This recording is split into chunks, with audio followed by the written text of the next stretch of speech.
विश्वास बरा की तुकाराम खरा हा प्रश्न नाहीये, तर महाराष्ट्राच्या मनावर गारूड घालणाऱ्या दोन प्रशासकीय अधिकाऱ्यांच्या कामाचा लेखाजोखा आहे। या महाराष्ट्राच्या मातीतून असे दोन प्रशासकीय अधिकारी आलेत ज्यांनी अख्ख्या सिस्टमला आणि तरुणाईच्या मनाला हादरवून सोडलं।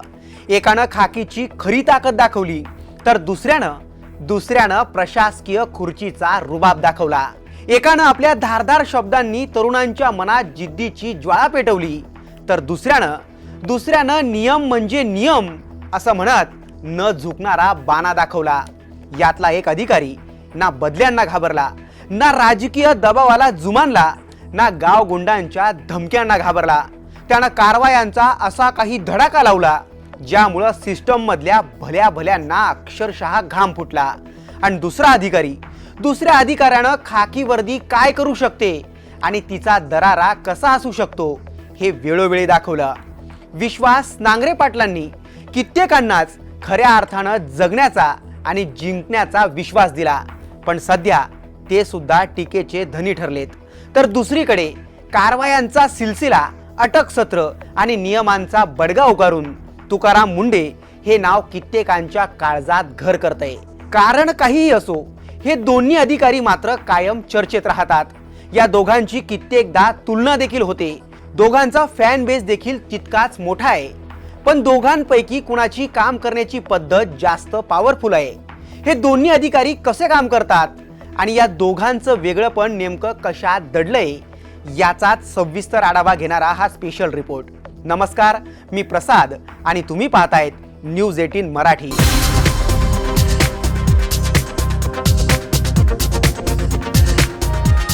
सगळ्यात आधी तुकाराम मुंडेंबाबत जाणून घेऊयात।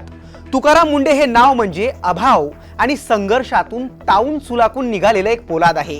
सोलापूरच्या दुष्काळी बीड गावातून आलेला हा माणूस गरिबीचे चटके काय असतात आणि ही सरकारी सिस्टम गरिबांना कशी पायाखाली तुडवते हे त्यांनी स्वतः याची डोळा अनुभवलंय। मुंडेंनी अनुभवलेल्या याच असंख्य गोष्टींमुळे त्यांना जणू या सिस्टमचा रागच आहे आणि त्यामुळेच मुंडेंचा दृष्टिकोन हा कायम सुधारकाचा कमी आणि शिक्षा देणाऱ्याचा जास्त आहे। नियम मोडणाऱ्यांसाठी त्यांच्या डिक्शनरीत सहानुभूती नावाचा शब्दच नाहीये।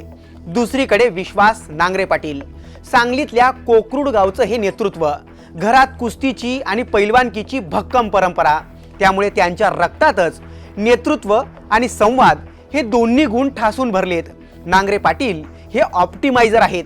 त्यांना सिस्टम फोडायची नसते, तर ती सिस्टम लोकांच्या फायद्यासाठी कशी वाकवता येईल यावर त्यांचा खऱ्या अर्थानं भर असतो। त्यांच्या स्वभावात एक प्रकारची राजकीय मुत्सद्देगिरी आहे जी त्यांना प्रत्येक संकटातून कायम सही सलामत बाहेर काढते। दोघांच्या कामाच्या पद्धतीबद्दल जर बोलायचं झालंच तर दोघांच्या स्टाईलमध्ये जमीन आसमानचा फरक आहे। तुकाराम मुंडेंचा एक नियम आहे, लेटर ऑफ द लॉ, अर्थातच कायदा जे सांगतो तेच फायनल। एखादं अनधिकृत बांधकाम असेल, ते एखाद्या झोपडपट्टीवाल्याचं असो की मग बड्या मंत्र्याचं असो, हे मुंडे कधीच बघत नाही। ते थेट त्या ठिकाणी बुलडोजर चालवतात म्हणजे चालवतात। त्यांची पद्धत वरतून खाली अशी आहे, मी निर्णय घेणार आणि खालच्यांनी तो गुपचूप पाळायचा, ही पद्धत हुकुमशाही वाटते। पण तुम्हीच बघा ना, ज्या सिस्टम मध्ये भ्रष्टाचार नसानसात भिनलाय तिथं असा हंटर चालवणारा एखादा अधिकारी लागतोच। दुसरीकडे Vishwas Nangare Patil spirit of the law नुसार काम करतात। ते फक्त गुन्हेगाराला पकडत नाही, तर तो गुन्हा घडूच नये म्हणून ते प्रतिबंधात्मक उपाय योजतात। ते पार्टिसिपेटरी म्हणजे सर्वांना सोबत घेऊन जाणारे अधिकारी आहेत।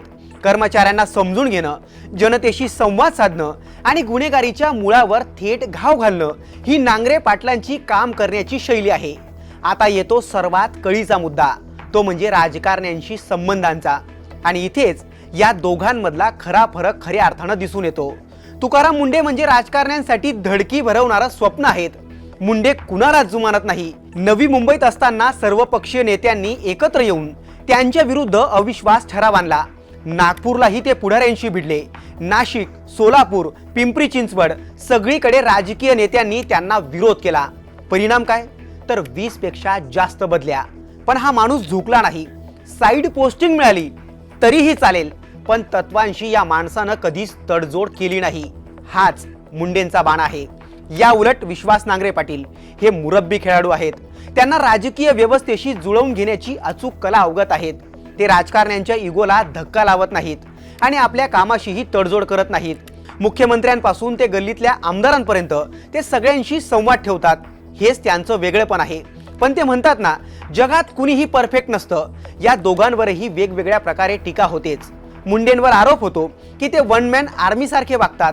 सिस्टम एका माणसावर चालत नाही. त्यांच्या अति कडक स्वभावामुळे खालचे अधिकारी त्यांच्या दहशतीखाली असतात.